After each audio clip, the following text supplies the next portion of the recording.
Awesome. Okay. I'm going to also go ahead and share my screen here so that I can share my slide deck with you all.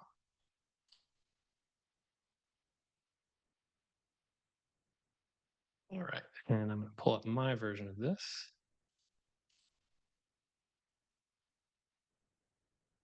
Everyone can see that okay? Yep. Great.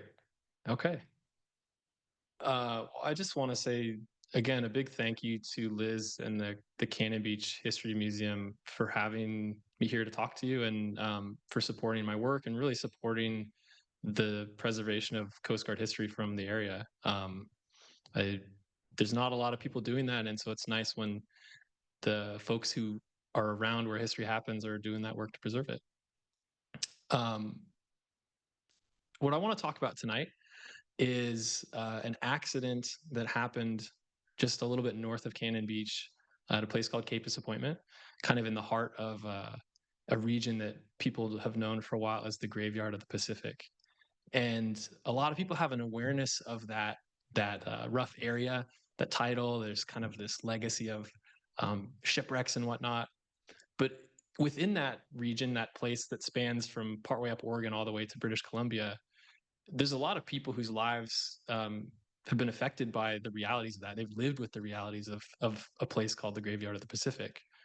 And across the 150 years or so that the U.S. government has had a formal maritime life-saving presence there, there's been a number of lifesavers who've actually lost their lives in that graveyard. And back in 2015 through 2019, when I was stationed at the Coast Guard station at Cape Disappointment, we did a pretty good job of memorializing those lifesavers who were lost and preserving the stories of the accidents and rescues they were involved in. But I found that there was one story during that time that it was remembered that it happened, but the actual narrative of what had happened and how that later impacted the service had kind of been lost to time. And so after I got out of the Coast Guard in 2021, I decided to just start researching that more in depth. It just felt really important to me. And I started researching and writing a book about this. And that's what I'm here to talk about tonight. And what I've found is that that story is best, at least the way I like to tell it, is best told with context and kind of told in context. And so, as the title of this presentation and the subtitle of my book kind of summarize, it's sort of a three-part deal. The way I see it, we start with the history of surfmen or our country's early lifesavers, and how the presence of these early lifesavers in that system kind of evolved into a post-war system of Coast Guard stations. And in that system of Coast Guard stations, by the 1960s, conditions kind of necessitated the creation of a boat operator school.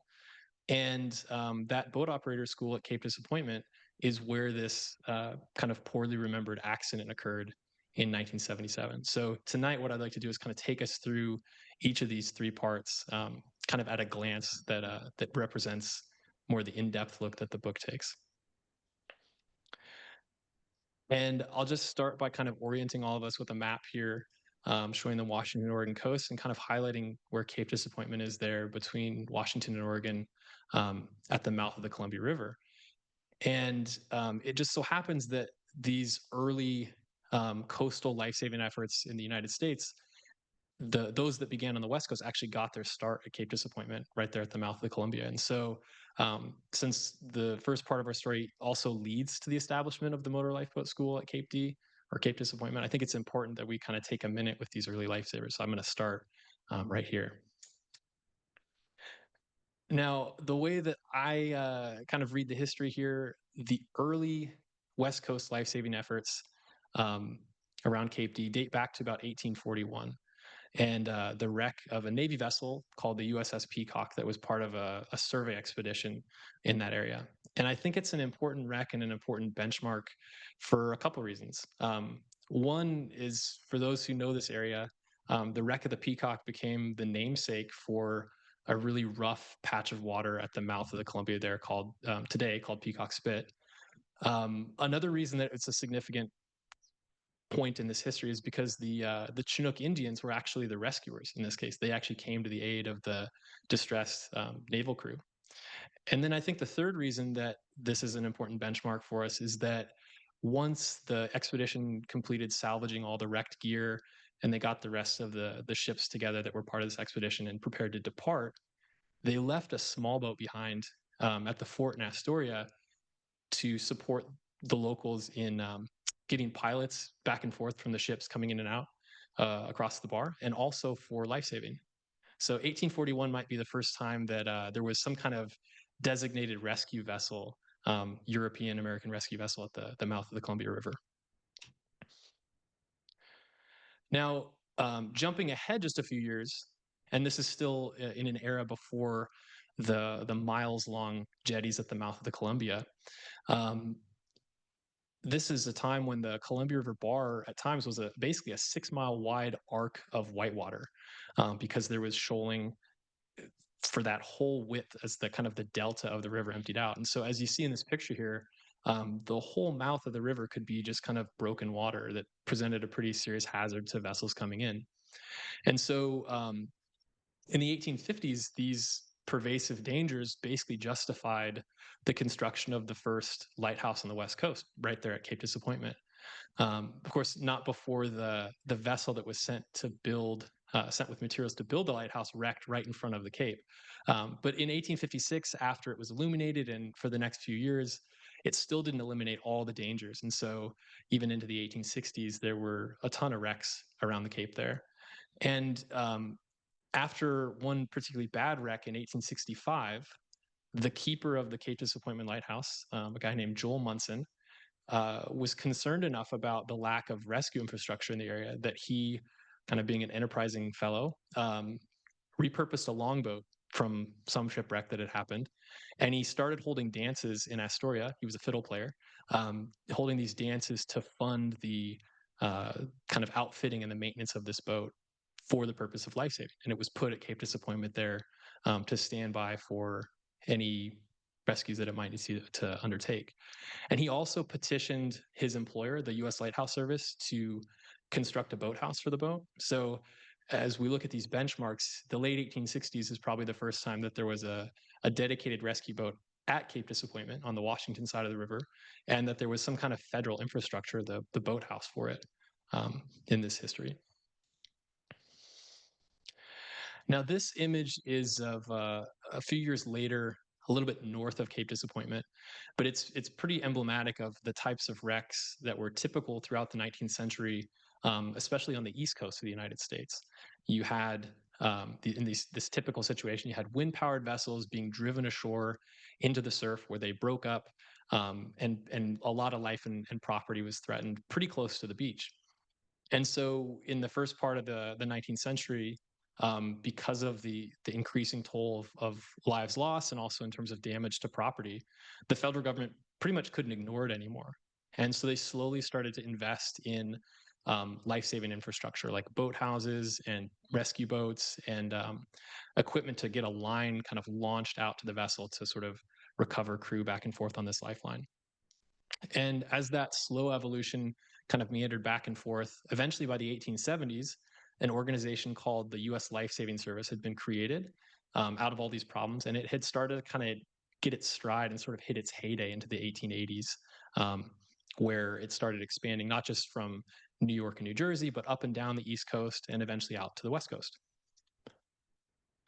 Now, this system was made up of stations every few miles.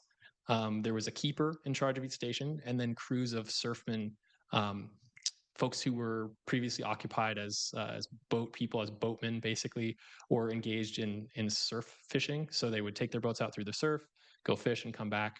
And that's where the name surfman came from, kind of for these boatmen who did surf work.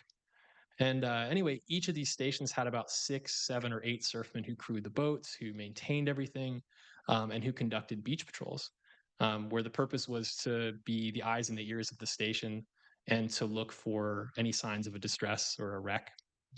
And then if they noticed something, they would light off a handheld flare, which would tell the people at the station to get the boat ready or get the gear ready and turn out to the rescue. Now, this slide here, it kind of depicts a bit of a quirk that I want to mention because we're going to come back to it at the end.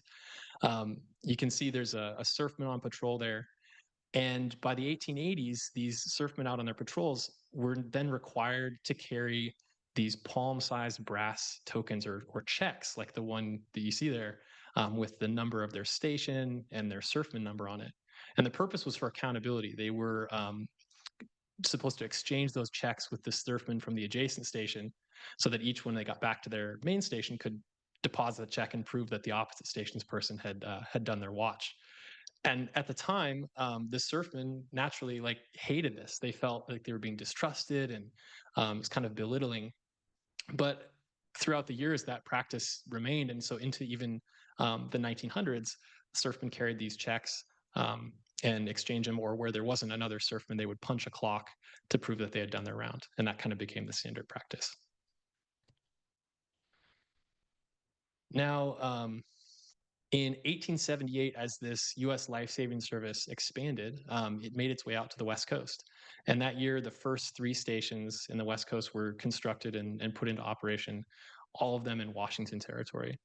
The northernmost one was in the northwest corner of the state at Neah Bay, and the southernmost one was at Cape Disappointment.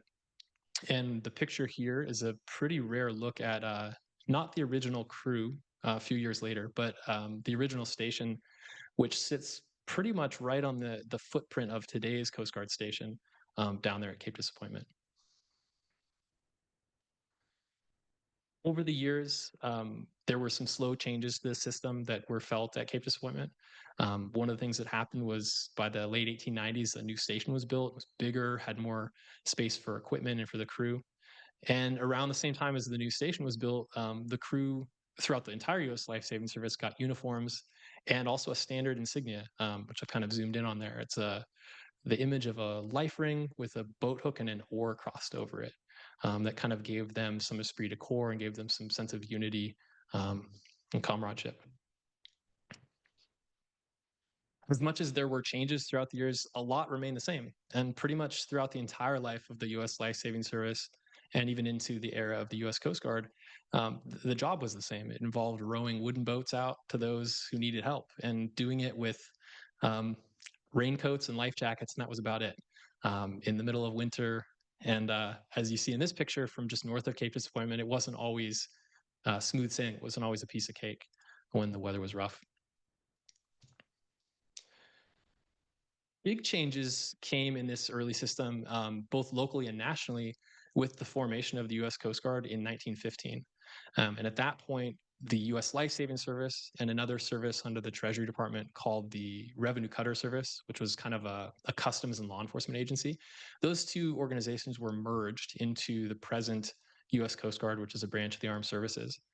And with that coming together and relabeling as the Coast Guard, initially, things remained a little bit the same for the keepers and the surfmen, just as when they had worked under the life-saving service.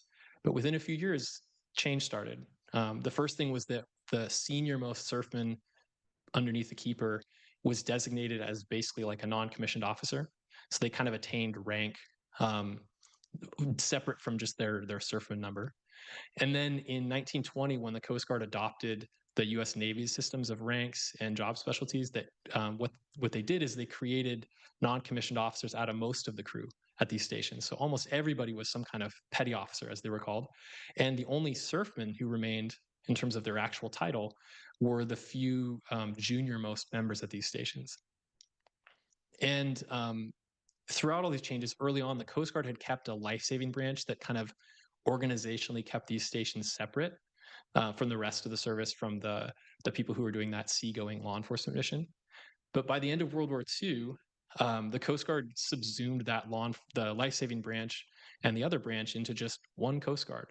And so with that change, all of the uniqueness of the life-saving mission at these stations was erased. And the title of surfman, which had just been entry-level people at that point, actually vanished. And it was replaced by the seagoing term seaman, like basic deckhands. And so importantly, like as we track these World War II changes, we also track how the Coast Guard's assignment policy shifted. You know, when they subsumed the life-saving branch into the rest of the service, they shifted from previously practicing transfers by emphasizing geographic stability and job specialization to prioritizing service on all kinds of units across the country. And so people who had been serving at these rescue boat stations for their whole career all of a sudden started transferring to seagoing ships elsewhere in the country, and vice versa. People who'd never been at lifeboat stations transferred in from ships. And in total, what this did is it basically damaged the unit's corporate knowledge, and it deteriorated operators' proficiency at these stations, both of which had been built by people spending their whole careers in one place, learning the local area, perfecting their craft, operating boats in the surf. And to cap all of this off, or to make things even worse, in the 1960s, the Coast Guard started delivering a whole brand new type of rescue boat. It was a 44-foot motor lifeboat. And compared to all the other lifeboats at the time that preceded it, it was larger, more powerful, more maneuverable, more capable. And with all that, almost too capable for the existing level of experience at these stations, which, like we saw, had been diminishing for the past 20 years due to the change in assignment policies. And so it was at this point in the history of these coastal rescue stations that a former officer in charge from Cape Disappointment, a guy named Giles Vanderhoof, recognized the problem, both at Cape Disappointment and on the West Coast, but also on the East Coast, where he'd been an officer in charge. And so when he returned to Astoria for his next assignment in 1968, he drafted a proposal for the lifeboat school at Cape Disappointment to try and rectify the issue. And so in late 1968, that proposal went before the regional headquarters in Seattle and was approved. And so Vanderhoof was put in charge of the school. And over the next just few couple months, he was tasked with overseeing construction of a new building at Cape Disappointment, tasked with selecting some instructors for the first run of courses, and tasked with developing a curriculum to get people to come through and get up to speed how to operate this boat with a little more competence and finesse than they had been able to inherit at their stations prior. And this is an image from January 1969 at the end of the school's first convening. You can see the instructors are kind of lined up in the back, and then the first 15 graduates are sitting at the desk in front of them. And that kind of set the tone for the next 9 years. The school continued largely with that original curriculum in the same classroom, literally on land and also underway out on the bar. And they served about 1,200 students during that period. It was really successful. And I think that most people would attest that the level of experience and competence amongst the operators throughout Washington and Oregon, where the school was serving operators, definitely increased during that period. But at the same time, the successes kind of hid some of the deeper systemic issues. And so, for one, the lifeboat school that Mr. Vanderhoof originated was never actually allowed to be its own unit. It was originally set up as basically a sideshow of the rescue station at Cape Disappointment. And so this created some budgetary and supervision issues where the school had to the station had to take out of hide what it had to do to support the school, and there wasn't a designated command chain basically to oversee things at the school. And kind of for those reasons, the school, as this sideshow of the station, never had its own boats assigned to it. It had to borrow them from other stations up and down the Washington and Oregon coast every time October rolled around and it was school season. And as you can imagine, if you're a station Umpqua River or somewhere else being asked to give a vessel up for 6 months during your prime winter search and rescue season, and it's going to go be abused by students for 6 months, you don't send your best, most operationally capable boat. And so for those first almost decade, the school was plagued with mechanical issues, with standardization issues, and problems like that with the boats that ultimately kind of just diminished asset availability. And if all that wasn't bad enough, because the school was staffed by part-time instructors who had to split duty between the station and the school, they didn't have a lot of them. And so the two part-time operator instructors who worked for the station part of the year and the school the rest of the year had to oversee 15 or 16 students. So there's kind of a ratio of about 1 to 8 in terms of their ability to supervise and to train. So this snapshot of the wins and losses, the good and the bad, pretty much brings us up to November 1977 and the accident that's at the center of this book, kind of the third story in this history. And The setting for this accident is that on November 15th, 1977, the students of this boat operator class were in their third and final week. They had, in the previous weeks, they had practiced operating in the surf. They had done towing drills. They had done helicopter operations and hoisting. And on the night of the 15th, they were set to do a navigation exercise where 2 boat crews were going to leave Cape Disappointment. They were going to head out into the Columbia River, and then they were going to navigate from buoy to buoy all the way upriver to Astoria. And in that process, they weren't going to use their eyes. They were going to put cardboard over the windshields, and they were going to use radar. They were going to plot courses on paper charts. They were going to run those courses on a compass and use some basic time, speed, and distance relationships to calculate when they needed to turn and how long to make those courses. On the night that this happened, the plan was for the 2 boat crews to leave. They were going to brief around 5 p.m. So they all met together, did their brief, and then the first boat crew got underway pretty quickly thereafter. There was a bit of a gap between the 2 crews because the plan was so that the second boat crew couldn't just kind of cheat and run right behind the first boat crew. So around 5:30, the second boat crew went down to the docks, found their 44-foot motor lifeboat, lit it off, and prepared to get underway. But they found that when they started energizing all the electronics, the compass illumination light and the tachometer illumination lights weren't working right. And when you're doing a night navigation exercise where you're steering off of the compass and you're tracking your engine RPM so that you know how fast the boat's going through water, you need to be able to see that stuff. So they weren't going to be able to do the mission with that boat. And so they secured that boat, walked down the dock to the next 44-foot motor lifeboat thinking, we'll just swap over to this one. But they found that that one was experiencing some electrical and some radar problems that were being troubleshot by an electronics technician. So that boat was out.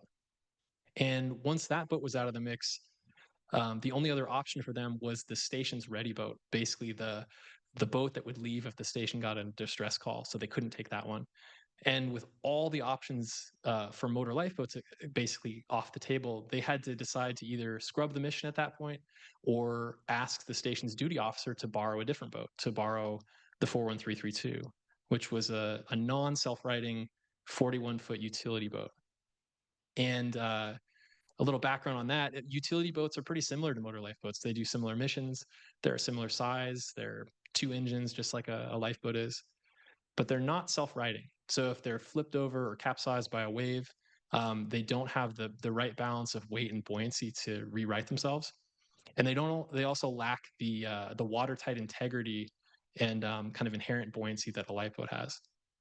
But in making this decision, the crew reckoned that they weren't headed offshore. They weren't going to cross the bar and go out into the ocean where it was rough. They were just heading upriver. So it seemed like a safe choice for them to request the 41-footer. So they did that, and they got permission and switched boats once again, got onto the 41332, got it lit off, and got ready to leave. I'm going to put this chart up again to kind of orient us back to Cape Disappointment, and I'll follow it up by zooming in a little bit in the next couple slides, zooming in on the red box there. Zooming in here, you can see Ilwaco, Washington, highlighted in red there on the Washington portion to the north, and then Astoria, Oregon, highlighted in red on the south portion there. The plan was to go from Cape Disappointment, and as you look at the chart here, turn right and head upriver, head east towards Astoria. And then zooming in one more time, you can see in a lot better detail the area of the Columbia River bar that they were going to be transiting on that first part of the course. You can see Cape Disappointments at the top there. There's a red kind of a backwards S that traces out the path that they ended up taking. And you can see some different colors in the water. There's darker blue and then lighter blue. And that corresponds with depth. So where you see darker blue, it's deeper, and lighter blue, it's shallower. And on a place like the Columbia River bar, shallower areas are dangerous because that's where breaking waves tend to propagate. And that's where you don't want to take a boat. So at the top of the picture there, at Cape Disappointment was the starting place. The crew had switched into the 41332, and they were underway about 6 or 6:05 p.m. and started meandering their way down that red line towards the tip of the A jetty and buoy number 11.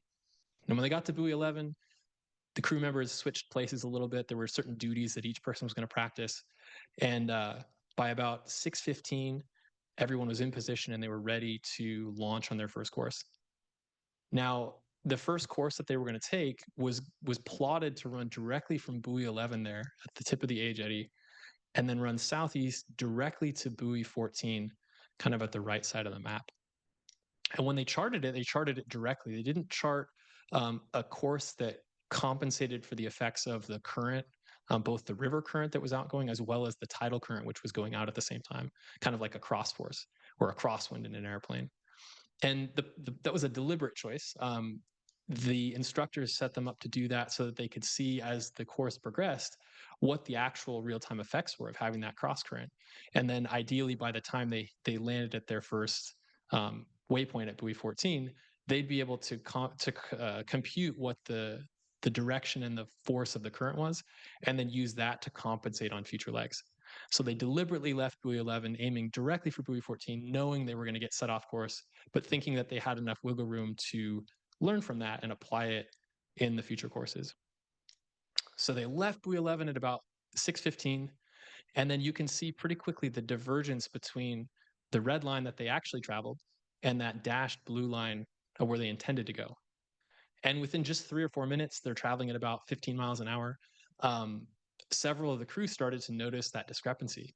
And as the boat got towards abreast of buoy 12 there, kind of in the center of the chart, the navigators, the student navigators, offered a course correction to the helmsman to have him come left and correct course back towards buoy 14, because they sensed they were getting a little too close to the shallow area of Clatsop Spit there outside of the channel.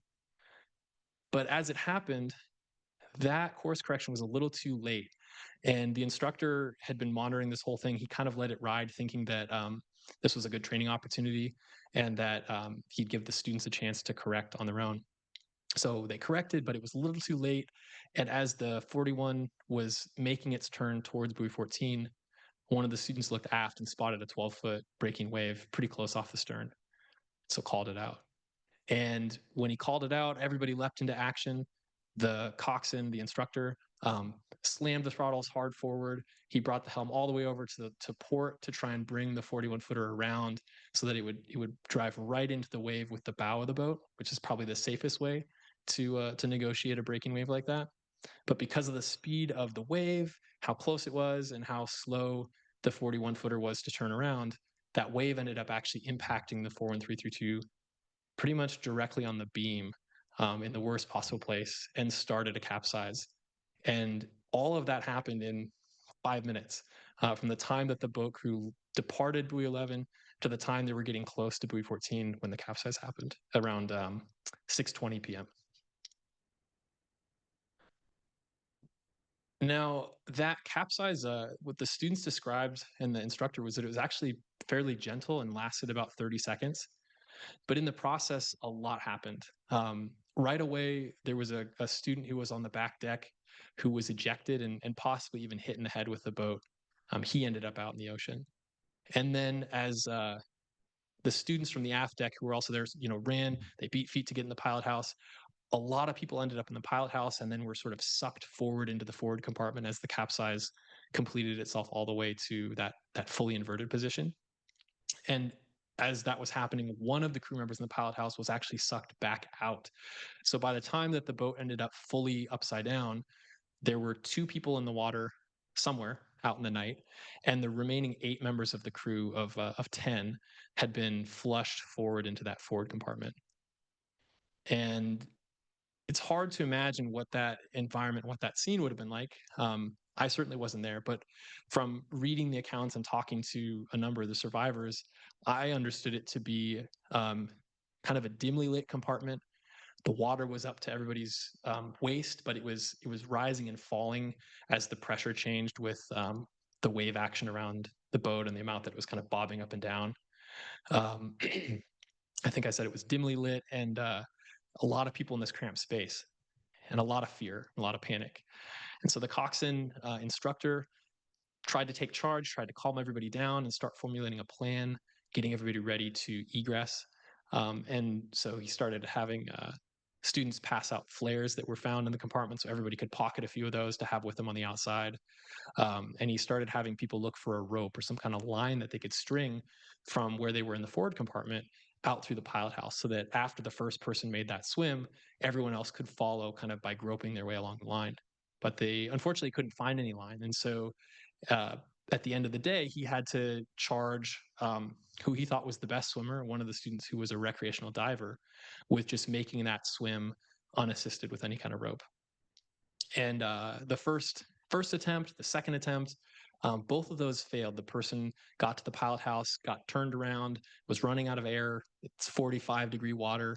They're wearing work uniforms, no hypothermia protective gear, and they barely were able to turn around and swim back to the air bubble in the forward compartment. But on the third attempt, the student made it out. And so the coxswain instructor decided that this was a good opportunity for him to rebrief everyone, encourage them again. And then he thought that he needed to make his exit. He thought that he needed to show the crew kind of from a support standpoint, show them that this could be done. And he also felt like he needed to get outside so he could oversee the bigger picture. The boat hadn't been able to get out any kind of distress call.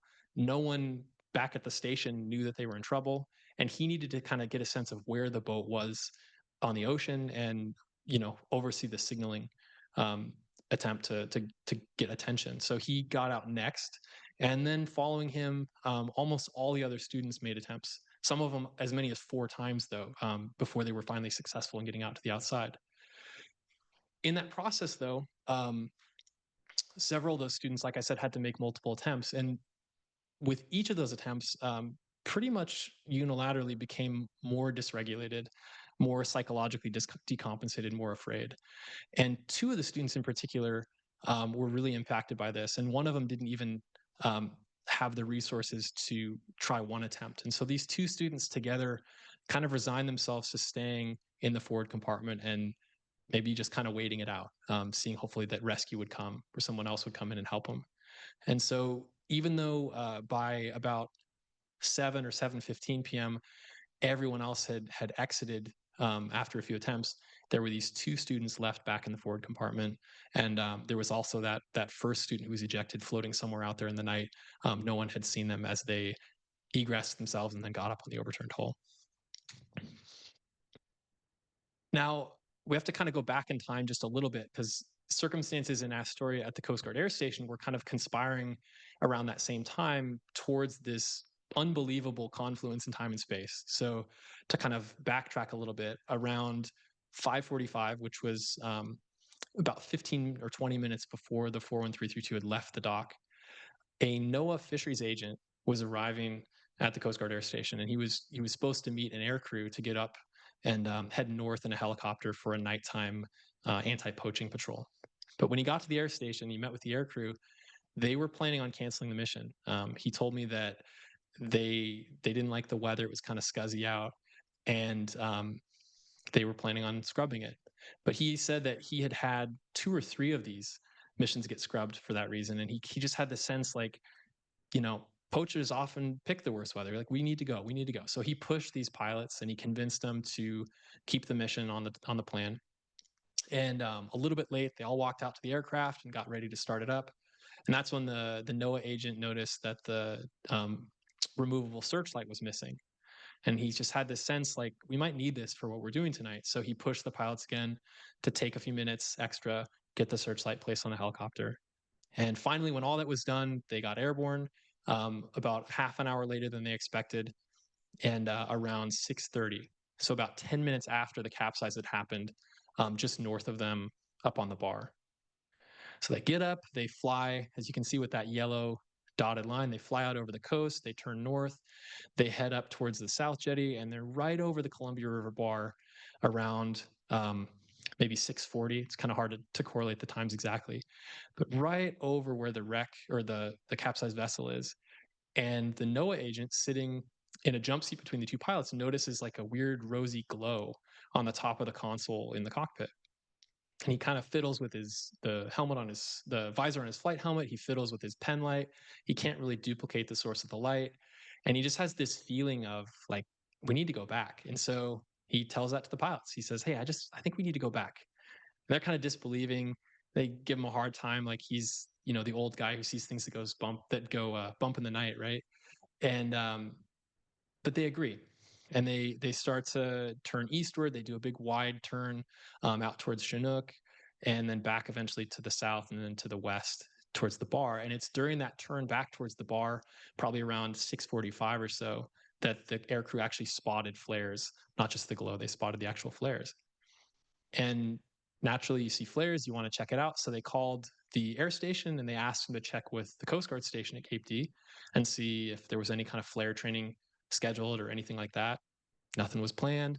Nobody knew what was going on. So they treated it like a distress and they started to slow down, to drop down in altitude, and to investigate out towards the bar. And so for the next 10 or 15 minutes, they're slowly making their way out towards the source of these flares. And around 7 p.m., in amongst the breaking waves, because now the 41332 has been sucked out with the outgoing tidal current into the larger breaking surf of the bar. All of a sudden, here appears an overturned Coast Guard utility boat with 7 survivors huddled around the keel. So naturally, aircrew, they jump into reaction mode. They do their checklist. They start hoisting. And for the next 30 minutes, they're successful in hoisting all 7 survivors off the overturned hull while uh, navigating a seascape that's moving and has waves that are contacting the bottom of the aircraft, which I didn't believe that at first, but it's actually in official documentation, and numerous of the survivors I talked to testified that the aircraft was doing its best to ascend and descend with the sea state, but that there were waves actually striking the bottom of the helicopter as they did these hoists. So a pretty incredible bit of flying and a pretty crazy attempt. Um, After the helicopter got everyone hoisted around 7:30, they had a really tough decision to make because they had 7 survivors, but they knew that there was somebody out in the ocean, and they knew that there were 2 students still in the forward compartment of the vessel that could sink at any moment. But without any way to get in there and help them and get them out, without any way to communicate with them, they decided that they needed to get the hypothermic survivors back on land, and that was the priority. So they did a quick kind of vicinity search looking for the crew member who had been ejected, didn't find anything, and then departed for Astoria and got everyone safely to shore. Now, with that, they also got the news of this mishap to shore, and over the next 30 minutes or so, the Coast Guard initiated a huge search and rescue response. Um, they scrambled 2 buoy tenders, like the one on the slide here from Astoria, both with like skeleton crews, almost not enough people to operate the ships. They launched all the remaining motor lifeboats at Cape Disappointment, even the ones with mechanical issues. They coordinated with the Columbia River bar pilots, who had a ship, kind of an ocean station, waiting to transfer pilots back and forth, got them involved in the search. And they even coordinated with some Navy construction divers that were up, just happened to be in Grays Harbor to the north. So they sent the original helicopter up to ferry them, to pick them up and ferry them back to the scene, where around 9 or 9:30 or so, all of these assets started converging on the overturned hull of the 41332.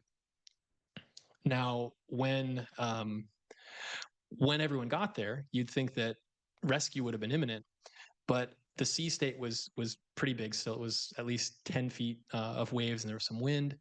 And the local commander had ordered that none of the resources on scene do anything that could disturb the hull, because he was concerned that if a boat came alongside and bumped into the 41332, it might disrupt that air bubble in the forward compartment, and that would drown the 2 survivors there. And while this went on, there was some talk at a higher level in the Coast Guard about what other kinds of resources or whatever kind of other kind of procedure they could do to either, pump air into the hull or stabilize it or bring in divers. But as those discussions ensued, everyone on scene had to just kind of sit and wait. And so around an hour later, around 10 o'clock, the investigators estimated that there was probably still 30 minutes or so of breathable air, but something happened that caused the bow of the 41332 to shift down. And with that, the investigators assumed that the air bubble was dislodged and the 2 students in the forward compartment were drowned at that point, tragically. And from that point, throughout the rest of the night, the boat just kept kind of riding lower and lower in the water. It would kind of porpoise where the stern would bounce out of the water and then sink back down and then come back out and sink back down. And finally, by about 3 in the morning, the vessels on scene noticed like a really big burst of air, probably coming out through the vents in the engine room. And with that, the 41332 sank and wasn't seen again, and sank in about 300 feet of water. At this point, the Coast Guard still kept the search going for about a day, with pretty little hope, just given the water temperature and the chances of survival or the chances of escape for the two students. But within about a day, they suspended the active search. And at that point, the Coast Guard's efforts kind of pivoted to investigation and to salvage. So the investigators started meeting and um, interviewing survivors and doing calculations. And then the Coast Guard was also doing salvage work to prepare to try and get this wreck surfaced so they could study it, and also so they could return the remains of the two students to their families. Um, the salvage process is probably best described as a saga. It ended up lasting 18 months. And I learned just from reading the local news clippings in Astoria that this was something that really um, garnered the attention of the community. They didn't know what was going to happen. There were all these developments, lots of twists and turns in the plot, and it went on for almost 2 years. It started really soon after the wreckage that happened, or the accident happened on November 15th, and by Thanksgiving, the Coast Guard had brought a drone, like a submersible drone, out from the East Coast. It had found the wreck. It had taken some underwater pictures of it, and it had even attached a line to it.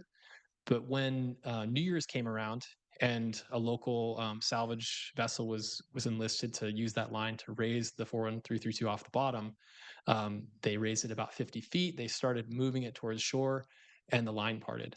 So on New Year's, the 41332 had basically sunk in a brand new location that had to be relocated, and the Coast Guard was kind of back to square one with the salvage plan. In mid 1978, so a little bit later in the next year, the Coast Guard had kind of been twiddling its thumbs, scratching its head, just wondering what the heck they were going to do, and even considering just abandoning the salvage effort. But someone got creative and decided that, the U.S. Navy had pretty deep pockets. It had a pretty incredible underwater salvage capability, including mixed gas, deep sea divers, and all kinds of equipment. And so they got the Navy to actually take over control of the salvage effort. And the Navy kind of agreed to turn it into a training exercise that they would fit in wherever they could between their normal operations. And so plans were set for spring of 1979 when the Navy brought in the USS Pigeon, which is the vessel here on this slide, a submarine rescue vessel from San Diego.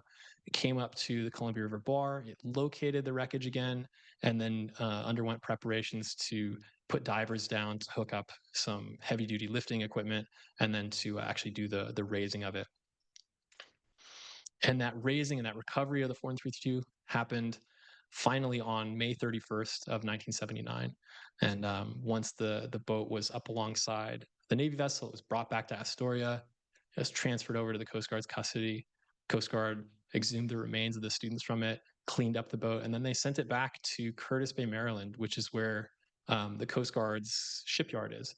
And from what I understand, it was tested. They wanted to learn more about the stability of the 41 footers. They also wanted to learn more about what they could do in the future if there was a capsize to either stabilize the vessel or help egress people who might be trapped inside. One of the things I was most kind of surprised to find in my research was how much this changed things across a number of different areas of the Coast Guard. And not just in a kind of a historical sense, but actually in a present sense. There were a lot of things I noticed that were still in use or still in effect. And when I was in the service, and even today, as we're talking about this, that stemmed directly or indirectly from this accident. So just to run through a few of those, starting with survival equipment, when this happened, the crews didn't have any kind of flares or distress strobe lights or anything like that was on their person. They had to share flares that came from the boat's pyrotechnic kit. And at the time, the Coast Guard had something you could wear on you. It was a web belt with a vinyl pouch and some flares in it. But in practice, nobody wore them, even though policy required it. They often were just kept web belted to a handrail somewhere in the boat. And when this accident happened, no one could find them, and so they couldn't then put them on themselves in egress. And so in the investigation phase, a number of the survivors and people close to this accident recommended, hey, like, why don't we develop some kind of survival vest that we could just zip up and put over our normal life jacket. And they even suggested adopting something that the air crews were already using, that pilots had gotten from the Air Force, like a kind of like a fishing vest with some pockets and just a zipper. And so Coast Guard tried a few different things out, and then by the 1980s, ended up working with a manufacturer to produce a purpose-built life survival vest just for Coast Guard boat crews. It's what you see in the middle of the screen there, and it's still in use today. And no boats get underway in the Coast Guard without either the crew wearing this vest or wearing the contents of this vest in pouches that are attached to the type of life jacket that they're wearing. Kind of in the same survival gear arena, when the Coast Guard investigated this accident and they took witness statements, they spent a good deal of time interviewing the Columbia River bar pilots who had assisted and kind of got their perspective on things. And in that process, they learned that the bar pilots had been using a kind of a new type of anti-exposure survival suit, kind of what you see on the left side of the screen there. It's kind of like a puffy snowsuit looking thing full of half-inch or so thick closed cell foam. So the suit acts as a flotation device, but also as a hypothermia protective device. And a couple years after the investigation, learned of those suits and made some recommendations that the Coast Guard might check these out. Coast Guard started issuing them to all the stations that operated boats in places where the water was cold. Not too many years later, that kind of evolved into the next best thing, which was dry suits, a type of protective garment that had been in use in the UK for probably 5 or 10 years before the Coast Guard got them. But the next level up, hypothermia protection that kept you dry and kept you insulated with thermal layers underneath this garment with like tight wrist seals and a neck seal. And so dry suits came on the scene in the Coast Guard, and they're still being used today alongside anti-exposure suits. But together, keep crews safer if they end up in the water or they get wet on a mission. From an engineering perspective, there were also a lot of changes made to the Coast Guard's entire fleet of 41-foot utility boats.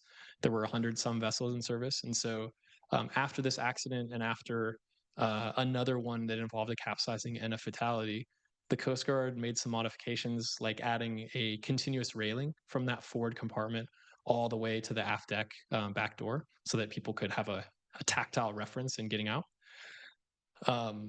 They added an escape hatch over the forward compartment. So, maybe the crew wouldn't even have to do that kind of an egress. They could just leave through the escape hatch. They added some emergency lighting, and then they modified the engine room vents to make it less likely that the vessel would lose so much of the air that was trapped inside, and hopefully prolonging the time that it could remain afloat. The fleet of 41-footers were all retired by 2014. But the picture here is of their replacement, the 45-foot response boat medium, or RBM. And when the 45 came on scene to replace the 41-footers, they were from the get-go required to be watertight, just like a motor lifeboat, and also to have that right balance of weight and buoyancy so that they're self-righting, which is what you're seeing here. Is they're testing that self-righting on the first 45 to be delivered. So not necessarily a direct result of this accident, but something that the Coast Guard came to expect of the replacement, that it would be watertight and self-righting. And then 35 years later, in the early 2010s, the Coast Guard spent a lot of money and opened up a Boat Forces underwater egress training facility in North Carolina, where they have a mock-up of a smaller outboard-powered Coast Guard boat. And they kind of put you through a crawl, walk, run training for how to prep yourself for a capsize, how to stay calm, and then what the initial actions are once the vessel's overturned so that you can get out safely without getting disoriented, getting trapped. And I've been through this training. It's incredible. And it's hopefully something that will make the operators and the crews safer, not just a personal protective equipment change or not just a boat change, but a training change. And from what I understand, the money being allocated and the plans for this, they didn't stem directly from the accident. There was a lot of time in between. But one of the investigators who's actually on the call with us, Al Steinman, who was I think he was a lieutenant commander at the time in the U.S. Public Health Service, he strongly urged in his comments in the investigation that some kind of training like this be developed, because the Navy had gone through this decades prior during World War II when they were losing a lot of aviators who had to make water landings and basically hadn't trained in how to get out of their aircraft as it was sinking. So maybe not a direct connection, but kind of a closing of the loop on this accident, if you will.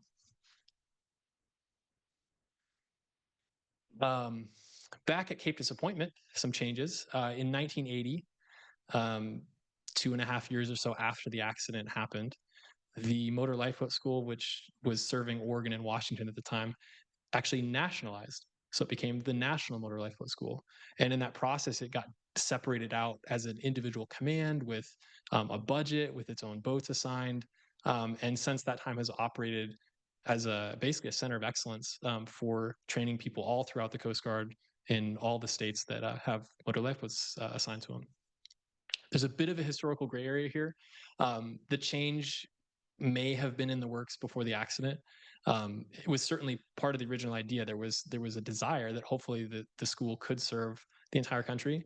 But from comments from the investigators that I saw and recommendations, they really strongly urged the bigger Coast Guard to nationalize the school, outfit it with boats, and really support it so that it could operate safer and more effectively. Coast Guard wide, the accident affected a lot in terms of training and some policy stuff. Big change around 1982 was that the Coast Guard published boat operator handbooks for every type of vessel that it operated. Previously, they hadn't existed. And so with these new handbooks, they were able to delineate what the operational limitations were for different vessels, like the 41-footer. It can't go and surf, for example.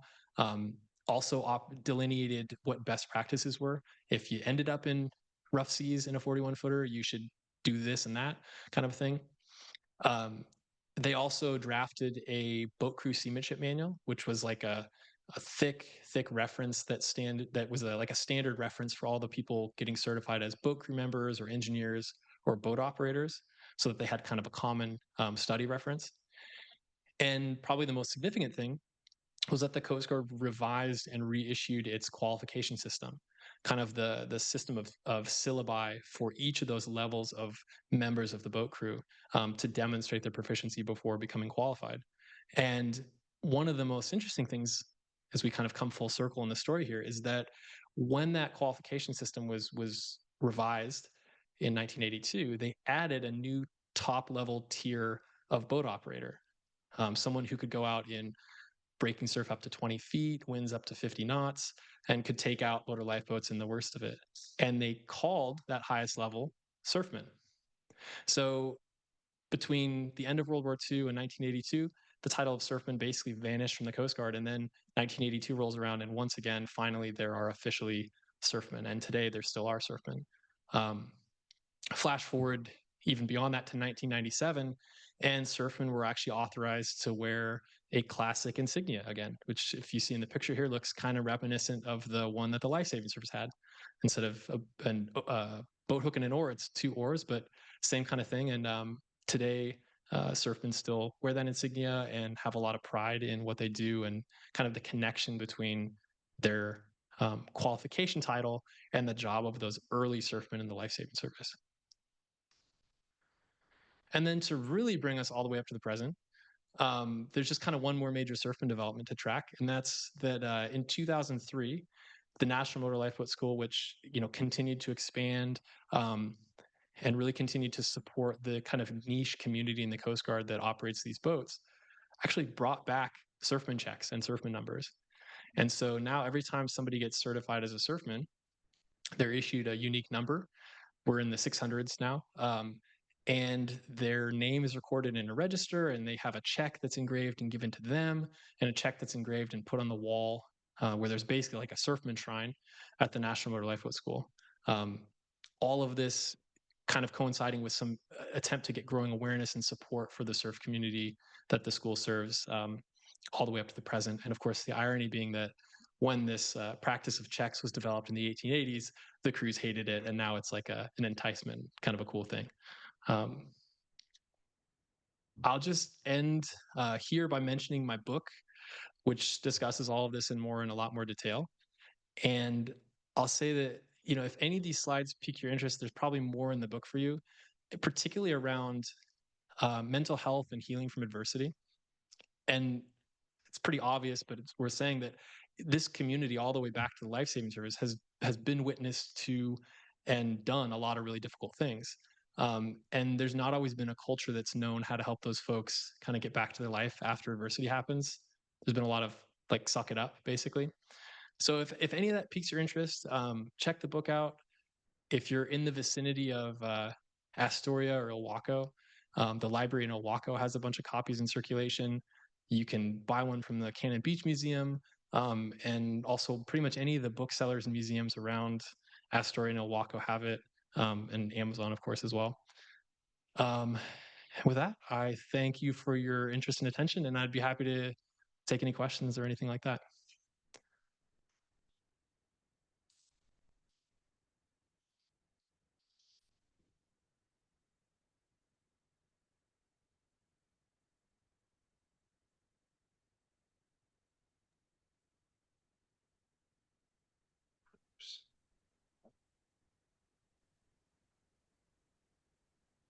I don't want to put him on the spot, but I'll just mention that Al Steinman in the call tonight is the gentleman who was the medical member of the investigation who studied this accident pretty thoroughly. Went on to have a very amazing career beyond that too. But I was really fortunate to meet Al and to talk with him about his experience and his insights into this mishap. And Al, I want to give you the opportunity if there's anything you want to add or share about your perspective. I hope you feel free to do that. Just a comment, John. At first, that was an awesome presentation. Thank you. I've been trying to hear John's presentation for a number of years. This is the first time I'm able to hear it.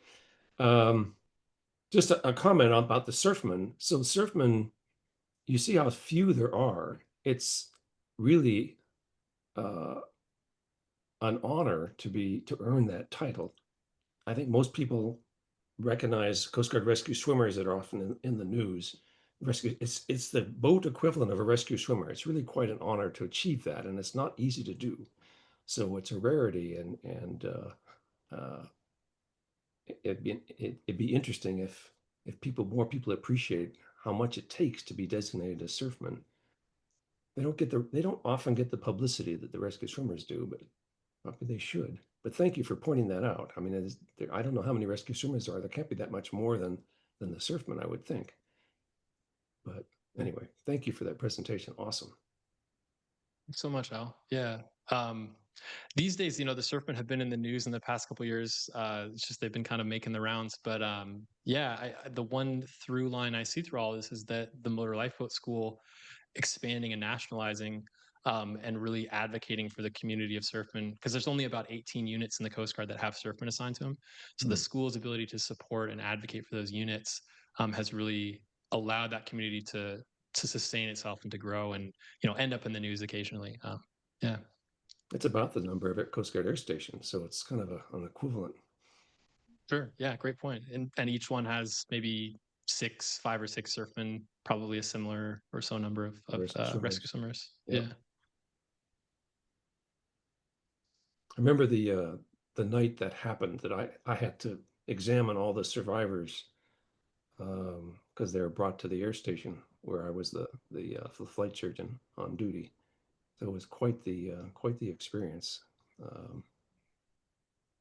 All of them seem to have come through it pretty well, though, psychologically. Is that right? I mean, the long term. Can you comment on that? How that affected the rest of their careers?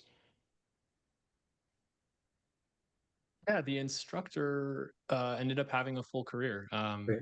He was an enlisted person, a non-commissioned officer. He went on to become a warrant officer.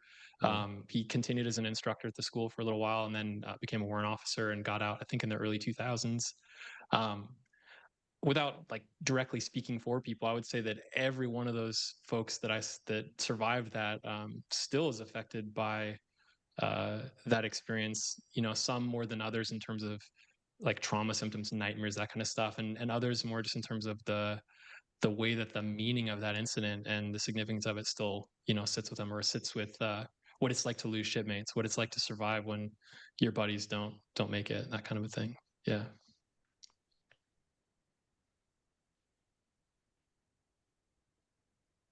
Thank you, John, for pointing out the little cultural interest that's in the Coast Guard that I never knew, having gone through the academy and everything, until I was actually part of it. It was that the life-saving service and the revenue cutter service is still like this two different cultures within the. So you have the 378s, the 270s, the big boats, which is like the revenue cutter service, and then you have the life-saving service, which is really everything smaller than that, and as well as helicopters. And that cultural difference was, you did a great job pointing out how they tried to wipe away and make the Coast Guard into the Navy during World War II. And it really was effective because the Coast Guard really started out as like the lighthouse keepers and a lot of like prevention of injury for mariners and or rescue. And I don't know, I actually missed the point, but did you talk about that? How the life-saving service kind of stemmed from like people manning the lighthouses? Great point, Lance. There's so much so much nuance in the history and like Mm-hmm. overlap where um, lighthouse keepers were doing rescues Mm-hmm. off the books basically with rowboats um, prior to the time of the life-saving service. And prior to the time of the life-saving service, it was just people even in their communities, people who didn't have a government job or any affiliation. So there's so many roots that go out from there for sure. Yeah, it just made me think of, when I was stationed in North Carolina, they had all the midgets were like, they were all lighthouse keepers, and that whole midget family, and they invented the big cannon that would shoot an anchor, and then they'd run the wire back and forth. Just the beginnings of the Coast Guard are a bunch of crazy maniacs, and it was just fun for your book to pull it all out. Thank you. Yeah, thank you for bringing that up. Great point too about the way that that system evolved locally. Mm-hmm. There's this family, the midgets. It's midget Mm-hmm. with two T's, and Right. they're illustrious. And they, for generations, did life saving or worked the beaches, worked, aids navigation in the same communities, and like obviously accrued a ton of corporate knowledge or practical skill that when the Coast Guard started reassigning folks out of their area and transitioning people Mm-hmm. from seagoing ships back in, naturally that decimated that corporate knowledge. Yeah, and that was a good point too. When they started becoming like the Navy, like move people everywhere so you could be diversified. You miss a huge thing of knowing like the taste of the bar based upon the salt in the air kind of feeling. But thank you, great job, great presentation. I learned a lot. Thank you. Thanks so much, Lance. The other thing, John, I think that you point out in your book, it's a really important point, is the standardization that happened in the lifeboat community as a result of this mishap that wasn't there before. It's ironic that you say that because prior to aviation in the Coast Guard, because just of when like helicopters were designed, there was the life-saving service, and the superintendent of that service for almost 40 years, his big watchword was standardization. Today you think of tech companies talking about like line replaceable units and all these ways that they can have efficient operations where things are the same, people are trained the same, they use the same equipment. The superintendent figured that out. And so throughout the area of the life-saving service, they standardized the equipment and the training and the organization of it. And it's just been challenging for the Coast Guard to have always maintained that through that, World War II, 1950s era. And so then Coast Guard aviation started growing up. I don't know that history as well, but they had a standardization team around the time that the Coast Guard small boat community was looking for some solutions in the 1980s. And so they kind of re-borrowed best practices from this kind of a periodic inspection that the Coast Guard's aviation community had. And they brought that over and started doing it on the boat side, closing the loop, if you will, I guess. Lots of good things came from that tragedy. Yeah. Yeah. Which is really important. Bittersweet. Yeah. Goes without saying. Yeah. Well, I appreciate everyone being here and sticking through. And again, a huge thank you to Liz and everyone at the Cannon Beach History Museum for hosting us all. Thank you so much, John. That was a wonderful presentation. I appreciate it. People that were here loved it too.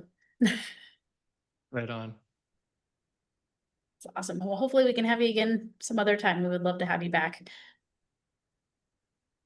Thanks so much, Liz. I would love that. Yeah. Awesome. Yay. Okay, well, great. Well, thank Thanks, you, John. everyone. Oh, sorry. Say thank you. Oh, thank you. And yeah, I think that's it. Okay. Well, I'm going to go ahead and stop the recording and end the meeting. Have a Awesome. good night, Thank everyone. you so much. Appreciate everybody. Thanks again, John. Thanks. Bye. Bye.